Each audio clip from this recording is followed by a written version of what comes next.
اعوذ باللہ من الشیطان الرجیم بسم اللہ الرحمن الرحیم اللہم صلی وسلم علی سیدنا محمد وعلی آلہ واصحابہ واہل بیتہ اجمعین۔ ابن ماجہ کی حدیث نمبر 4084 اس وقت میرے سامنے کھلی ہوئی ہے کہ حضرت ثوبان رضی اللہ تعالی عنہ سے روایت ہے کہ قال رسول اللہ صلی اللہ علیہ وسلم یقتتل عند کنزکم ثلاث کلہم ابن خلیفہ ثم لا يصیر الى واحد منہم ثم تطلع الرایات السود من قبل المشرق فیقتلونکم قتلا لم یقتلہ قوم۔ پھر راوی کہتے ہیں ثم ذکروا شیئا لا احفظ فقال اذا رأیتموہ فبایعوہ ولو حبوا علی الثلج فإنہ خلیفۃ اللہ المہدی۔ حضرت ثوبان رضی اللہ تعالیٰ عنہ سے روایت ہے کہ رسول اللہ صلی اللہ علیہ وسلم نے فرمایا کہ تمہارے خزانے کے پاس یقتتل عند کنزکم ثلاث، تمہارے ثلاثہ کہ تمہارے خزانے کے پاس 3 لوگوں میں قتال ہوگا، جنگ ہوگی، لڑائی ہوگی، کلہم ابن خلیفہ، وہ تینوں جو ہوں گے، جو تینوں اشخاص ہوں گے وہ کسی بادشاہ کے، کسی خلیفہ کے، کسی امیر کے، کسی حکمران کے بیٹے ہوں گے۔ ثم لا يصیر الى واحد منہم، تو یہ جو خزانہ ہوگا نا وہ ان میں سے کسی کو بھی نہیں ملے گا، حالانکہ ان کے آپس میں جنگ ہوگی۔ پھر کیا ہوگا؟ ثم تطلع الرایات السود من قبل المشرق، پھر مشرق کی طرف سے کالے نشان، کالے جھنڈے ابھریں گے۔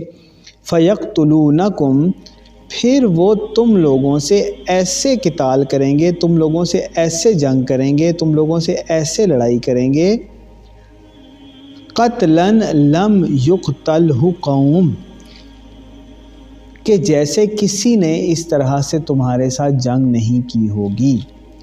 پھر کیا ہوگا؟ ثم ذکروا شیئا لا احفظ،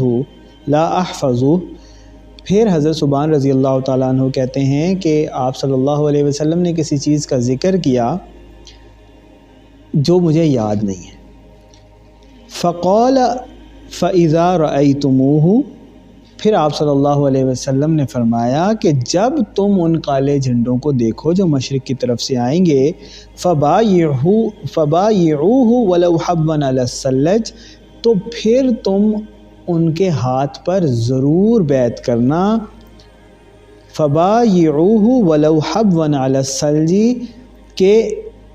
تم نے جا کر وہ جو کالے جھنڈے والے ہوں گے ان کے ہاتھ پر ضرور بیعت کرنی ہے۔ کیوں کرنی ہے؟ فإنہ خلیفۃ اللہ المہدی، کیونکہ وہ جو کالے جھنڈوں والی فوج ہوگی وہ امام مہدی علیہ السلام علیہ الرحمہ لے کر آ رہے ہوں گے، وہ خود اس کالے جھنڈوں والی فوج کی قیادت کر رہے ہوں گے۔ اس میں تو یہ جو حدیث شریف ہے یہ پہلے بھی کئی دفعہ آپ کے سامنے گزارش کر چکا ہوں، سنا چکا ہوں۔ اس میں یہ بات تو ہمیں واضح طور پر پتہ چلتی ہے کہ امام مہدی جو ہوں گے، جب عربوں میں خانہ جنگی شروع ہوگی، آپس میں جنگ و لڑائی شروع ہوگی، اس وقت میں امام مہدی مشرق کی طرف سے آئیں گے اور بعد میں جا کر مدینہ منورہ میں آباد ہوں گے، یا مدینہ منورہ میں رہیں گے، یا مدینہ منورہ میں مقیم ہوں گے، تو پھر وہاں سے مکہ کی جانب جائیں گے اور مکہ المعظمہ میں پھر ان کی بیعت کا معاملہ ہوگا۔ یہ بات تو اس حدیث سے پتہ چلتی ہے، لیکن اس سے زیادہ اہم بات یہ ہے کہ آپ صلی اللہ علیہ وسلم نے جو فرمایا ہے نا کہ جب یہ واقعہ ہو تو پھر کیا کرو؟ فبایعوہ ولو حبوا علی الثلج،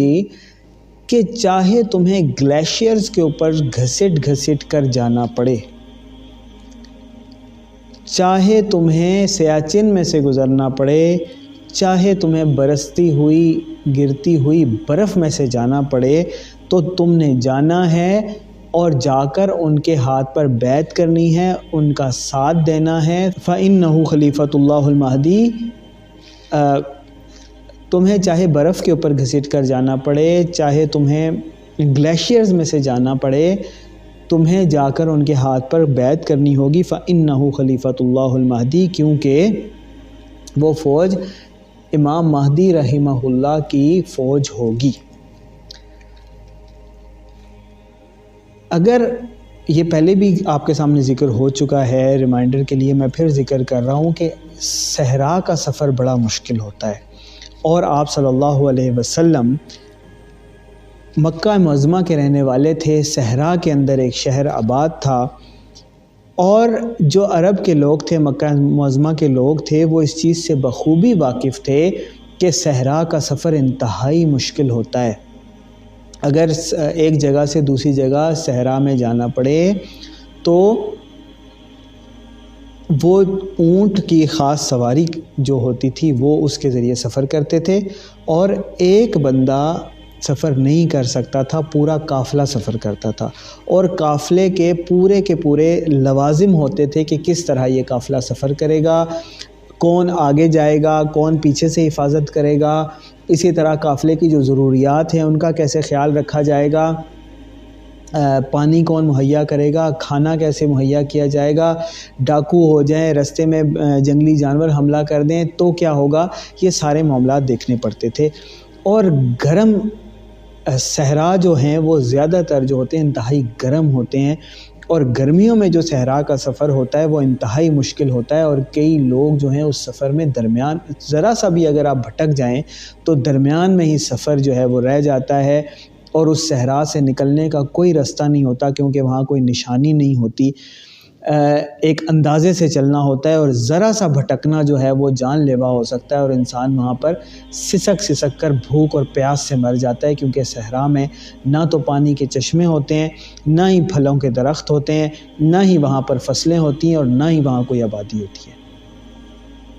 یہ تو عرب خوب جانتے تھے، لیکن عرب انہوں نے کبھی برف کا سفر نہیں کیا تھا، ان کو نہیں معلوم تھا کہ انٹارکٹیکا کی برف کیسی ہوتی ہے، انہوں نے کبھی نہیں دیکھا تھا کہ سیاچن کا گلیشیئر کیسا ہوتا ہے، انہیں نہیں معلوم تھا کہ گلگت اور سکردو میں جو برف پڑتی ہے سردیوں میں وہ کیسی ہوتی ہے، لیکن یہ بات مجھے آپ کو معلوم ہے۔ آج کے دور میں انٹرنیٹ اور ماڈرن ٹیکنالوجی اور انفارمیشن کی ایکسیس سے ہمیں اچھی طرح معلوم ہو چکا ہے، چاہے ہم خود نہ بھی گئے ہوں، کہ گلیشیئر میں سے گزرنے والا بندہ، چاہے وہ ایک پوری فوج ہو، پوری بٹالین ہو، ان کے پاس اونٹ اور گھوڑے نہیں، چاہے ان کے پاس ٹینک ہوں، جیپیں ہوں، چاہے ان کے پاس ہیلی کاپٹر ہوں، یہ ابھی تک نہیں ہوا کہ گلیشیئر میں ایک طرف سے قافلہ چلا ہو، ایک پارٹی چلی ہو، اور پورا گلیشیئر کراس کر کے وہ دوسری طرف نکل گئی۔ ایک ایسی چیز ہے جو ہوئی نہیں، نہ یہ ہوتی ہے نہ یہ ہو سکتا ہے۔ جو گلیشیئر میں سفر کیے بھی جاتے ہیں وہ آدھے ادھورے سفر ہوتے ہیں۔ بیس کیمپ میں سیاچن میں فوج رکوائی جاتی ہے،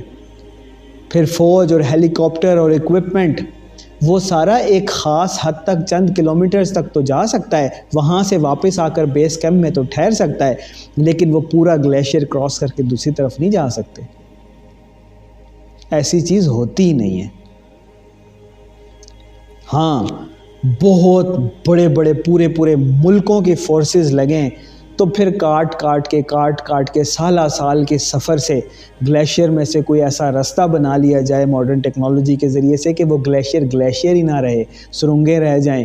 اور ایک خشک سفر رہ جائے، ایک پکی روڈ بن جائے، تو پھر تو آپ اس میں سے گزرنے کا سوچ سکتے ہیں، لیکن برف اور گلیشیئر میں سے کوئی انسان گزرنے کا سوچ بھی نہیں سکتا، چاہے اسے آج کے دور کی ماڈرن ٹیکنالوجی بھی مہیا ہو، چاہے ایک سے زیادہ لوگ بھی موجود ہوں، چاہے جتنی مرضی ماڈرن جیپس اور ہیلی کاپٹرز ہوں، یہ نیئر امپاسبل ہے کہ گلیشیئر کو ایک سائڈ سے دوسری سائڈ پہ کراس کر لیا جائے۔ اگر آپ سیاچن گلیشیئر کو اپنے ذہن میں رکھیں، انٹارکٹیکا کو اپنے ذہن میں رکھیں، اٹس امپاسبل۔ تو آپ صلی اللہ علیہ وسلم نے عربوں سے یہ نہیں کہا کہ چاہے تمہیں صحراؤں میں پیدل جانا پڑے، چاہے مشکل ہو یا آسانی ہو، جیسے قرآن میں اللہ تعالیٰ فرماتا ہے انفروا خفافا وثقالا، چاہے مشکل ہو یا آسانی ہو، پیٹ بھرے ہوں یا بھوکے ہو، چاہے سواری ہو یا نہ ہو، چاہے پیچھے گھر میں کچھ چھوڑ کر جانے کے لیے ہو یا نہ ہو، انفروا خفافا وثقالا، جب اللہ کی کال آ جائے تو اللہ کے راستے میں نکلو، چاہے تمہارے پاس کوئی ریسورسز ہوں یا نہ ہو، بس لبیک کہو اور کود پڑو۔ اس سے یہ بھی نہیں کہا یہاں پہ آپ صلی اللہ علیہ وسلم نے کہ ہلکے ہو یا بوجھل نکل جانا، آپ صلی اللہ علیہ وسلم نے یہ بھی نہیں کہا کہ صحرا کا سفر ہو اور سواری نہ ہو تو پھر بھی چلے جانا۔ آپ صلی اللہ علیہ وسلم نے ایسی بات کی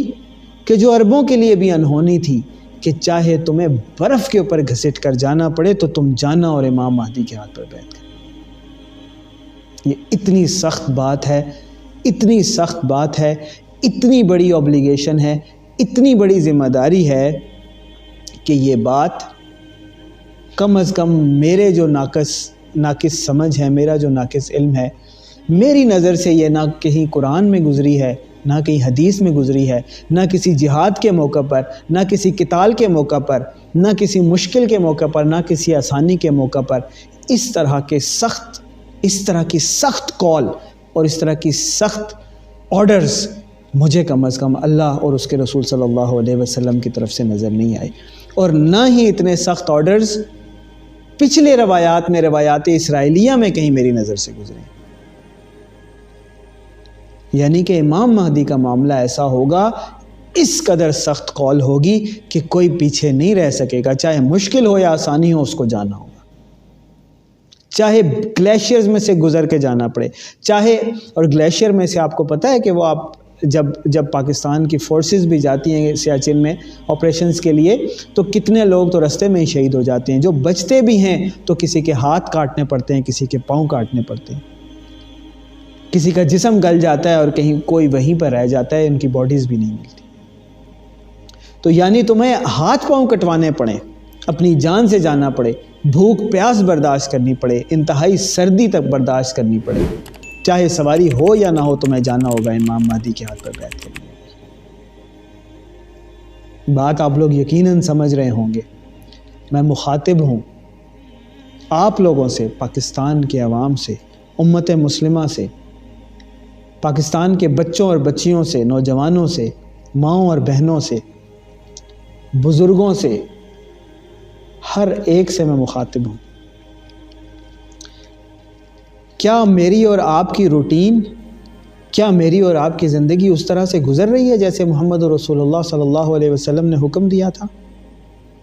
کہیں ایسا تو نہیں ہے کہ میں اپنے لیڈر کے پیچھے چل رہا ہوں، میں عمران خان زندہ باد کے نعرے لگا رہا ہوں اور کون بچائے گا پاکستان عمران خان کے نعرے لگا رہا ہوں، اور میں کہیں ایسے تو نہیں ہے کہ نعرے مار رہا ہوں کہ نواز شریف قدم بڑھاؤ ہم تمہارے ساتھ ہیں، کہیں ایسا تو نہیں ہے کہ ہم اپنی وہ کیا پارٹیز بنی ہوئی ہیں، کوئی جمعیت علماء اسلام ہے، کوئی جماعت اسلامی ہے، کوئی تحریک لبیک ہے، کوئی تحریک انصاف ہے، کوئی پی ڈی ایم ہے، کوئی پیپلز پارٹی ہے، کوئی نون لیگ ہے، ہم ہر لیڈر کے پیچھے تو چل رہے ہوں، عارضی اور جھوٹے نعروں کے پیچھے تو بھاگ رہے ہوں، ہم کرکٹ میچ تو بڑے شوق سے دیکھ رہے ہوں، ہم ٹی وی سیریز تو بڑے شوق سے دیکھ رہے ہوں، ہر کوک سٹوڈیو کا نیا آنے والا گانا تو بڑے شوق سے سن رہے ہوں، لیکن کہیں ایسا تو نہیں ہے کہ ہم بھول چکے ہوں کہ اس وقت دنیا میں جو حالات اور واقعات چل رہے ہیں وہ عین وہی ہیں جو امام المہدی کے ظہور کے وقت ہونے ہیں۔ ایک طرف ظلم و جور اس قدر بڑھ چکا ہے کہ ہمارے چھوٹے چھوٹے بچے ہماری اپنی گلیوں اور چوراہوں میں محفوظ نہیں ہیں، پوری دنیا میں مسلمانوں کے اوپر بمباریاں کی جا رہی ہیں، مسلمانوں کو زندہ درگور کیا جا رہا ہے، زندہ جلایا جا رہا ہے، پوری دنیا میں ظلم و ستم کا بازار گرم ہے، اور اس کے ساتھ ساتھ قیامت کی تمام تر علامات صغریٰ پوری ہو چکی ہیں۔ تو یقیناً یہ امام المہدی کے ظہور کا عین وقت ہے۔ اور اگر یہ امام المہدی کے ظہور کا عین وقت ہے اور آپ صلی اللہ علیہ وسلم کی انسٹرکشنز اتنی سخت ہیں کہ جیسے نہ کسی غزوہ میں آئی، نہ کسی جہاد اور قتال کے موقع پر آئی، جیسے ہمیں کسی روایت میں ملتی ہی نہیں سوائے امام مہدی کے معاملے میں، تم اپنے اپنے کاموں میں لگے ہوئے ہوں، اس کے باوجود امام مہدی اپنی دعوت لے کر چل رہے ہوں، امام مہدی لوگوں کو اللہ کی طرف بلا رہے ہوں، شرک اور اس کی اقسام سے لوگوں کو بچا رہے ہوں، لیکن کہیں ایسا تو نہیں ہے کہ ہم اس معاملے کو بالکل بھول کر اللہ اور اس کے رسول کی نافرمانی میں پڑ رہے ہوں۔ یہ ایک ادنا سی ریکویسٹ ہے آپ سب لوگوں سے، یہ ایک دل کا درد ہے جو میں آپ لوگوں سے شیئر کر رہا ہوں۔ کہیں ایسا نہ ہو کہ مجھے لگ رہا ہو کہ میں نماز پڑھ رہا ہوں، کہیں ایسا نہ ہو کہ مجھے لگ رہا ہو کہ میں تو حقیقی آزادی مارچ میں پارٹیسپیٹ کر کے جہاد کر رہا ہوں، کہیں ایسا نہ ہو کہ میں فضل الرحمان اور JUI کے پیچھے نعرے لگا کر یہ سمجھ رہا ہوں کہ میں اسلام قائم کر رہا ہوں، کہیں ایسا نہ ہو کہ میں تبلیغی جماعت میں وقت لگا کر اپنے آپ کو مطمئن کر رہا ہوں کہ میں اللہ اور اس کے رسول کی رضا کا کام کر رہا ہوں، لیکن دوسری طرف اللہ تعالیٰ کا یہ حکم لاگو ہو چکا ہو، اللہ کے رسول صلی اللہ علیہ وسلم کا یہ حکم لاگو ہو چکا ہو کہ اگر تمہیں برف پر بھی گھسیٹ کر جانا پڑے تو امام مہدی کا ساتھ دینا۔ تو جب آپ برف میں گھسیٹ کر جا رہے ہوتے ہیں تو اس وقت آپ کی ساری عبادات، ساری چیزیں، نماز بھی کسر رہ جاتی ہے، پھر آپ کی ساری اوبلیگیشنز، ہر چیز سے اوپر یہ ذمہ داری بن جاتی ہے۔ تو اگر یہ وہی دور ہے، وہی وقت ہے، تو یہ نہ ہو کہ میری نماز میرے لیے وبال بن رہی ہو، میرے نعرے اور جلسوں میں پارٹیسپیشنز، میری جاب، میرے بچے، میرا گھر، میرا کاروبار، ہر چیز میرے لیے گناہ بن چکی ہو، کیونکہ اللہ اور اس کے رسول کا حکم تھا کہ تم نے تو برف پر گھسیٹ کر جا کر امام مہدی کا ساتھ دینا ہے، اور میں اپنے کام اور کاروبار میں لگا ہوا ہوں۔ مجھے لگ رہا ہے کہ میں اپنی نمازیں اور عبادات اور نوافل پڑھتا رہوں گا، تبلیغی جماعت میں جاتا رہوں گا، سیاسی پارٹیوں میں نعرے لگاتا رہوں گا، اپنی روٹی مانگتا رہوں گا، اپنا کپڑا مانگتا رہوں گا، اپنی جاب میں سیلری بڑھوانے کی فکر میں لگا رہوں گا، اور مجھے لگے کہ میں تو بڑا اچھا کام کر رہا ہوں، بڑا نیک کام کر رہا ہوں، میں تو حلال روزی کے لیے کوشش کر رہا ہوں، لیکن یہ سارے کے سارے میرے معاملات میرے لیے وبال بن چکے ہوں، میرے لیے گناہ بن چکے ہوں، کیونکہ اس وقت اللہ اور اس کے رسول صلی اللہ علیہ وسلم کا وہ لازم حکم لاگو ہو چکا ہو کہ جس سے میں اس وقت روگردانی کر رہا ہوں۔ اور جب ایسے ہوتا ہے تو پھر وہ مشہور واقعہ آپ نے سنا ہوگا کہ اللہ تعالیٰ نے حکم دیا فرشتوں کو کہ فلاں بستی کو الٹ دو، تو حضرت جبریل علیہ السلام اللہ کے حضور میں حاضر ہو کر کہتے ہیں یا اللہ وہاں تو ایک ایسا شخص بھی ہے جس نے اس قدر عبادت گزار ہے، اس قدر نیک ہے، اس قدر تیری تسبیح اور تقدیس کرنے والا ہے کہ اس نے کبھی پلک جھپکنے کے برابر بھی گناہ نہیں کیا۔ تو اللہ تعالیٰ فرماتا ہے کہ جا کر پوری کی پوری بستی اس کے اوپر الٹ دو، کیونکہ وہ میری نافرمانیاں ہوتے ہوئے دیکھتا تھا اور اس کے چہرے کا رنگ بھی نہیں بدلتا تھا۔ جب اللہ کا حکم آ جائے، جب سر عام ظلم و ستم ہو رہا ہو، جب زمین ظلم و جور اور ناانصافی سے بھر چکی ہو، اور اس قدر لازم حکم اللہ کا اور اس کے رسول کا آ چکا ہو کہ چاہے برف پر گھسٹ کر جانا پڑے تو تم نے جانا ہوگا، وہ لاگو آ چکا ہو، تو پھر آپ جو بھی کام کر رہے ہیں، چاہے تبلیغی جماعت میں وقت لگا رہے ہیں، چاہے نوافل پڑھ رہے ہیں، چاہے حلال روزی کے لیے کوشش کر رہے ہیں، چاہے کوئی بھی جائز کام آپ کر رہے ہیں، کوئی بھی حلال کام کر رہے ہیں، وہ آپ کے لیے وبال نعوذ باللہ بن سکتا ہے۔ لہٰذا میں آپ سب سے ریکویسٹ کرتا ہوں، یہ ایک ریمائنڈر ہے جو میں آپ لوگوں کو دیتا رہتا ہوں، ایک بار پھر دے رہا ہوں کہ آئیں اللہ کے حضور میں جھکیں، اللہ سے مانگیں کہ یا اللہ اگر یہی وہ وقت ہے کہ جس وقت امام مہدی نے ظاہر ہونا ہے تو یا اللہ ہمیں ان کے اولین ساتھیوں میں سے کر دے، کہیں ہم پیچھے رہنے والوں میں سے نہ ہو جائیں۔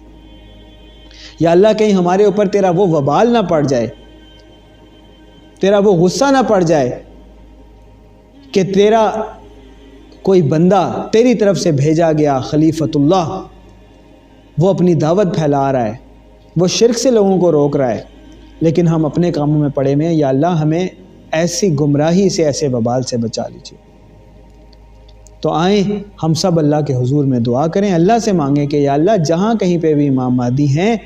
ہمیں ان کے ساتھ شامل فرما اور اولین ساتھیوں میں شامل فرما، یہ نہ ہو کہ ہم پیچھے رہنے والوں میں سے ہو جائیں۔ اللہم ارنا الحق حقا وارزقنا اتباعہ وارنا الباطل باطلا وارزقنا اجتنابہ۔ الصلاۃ والسلام علی سیدنا محمد وعلی آلہ واصحابہ واہل بیتہ اجمعین۔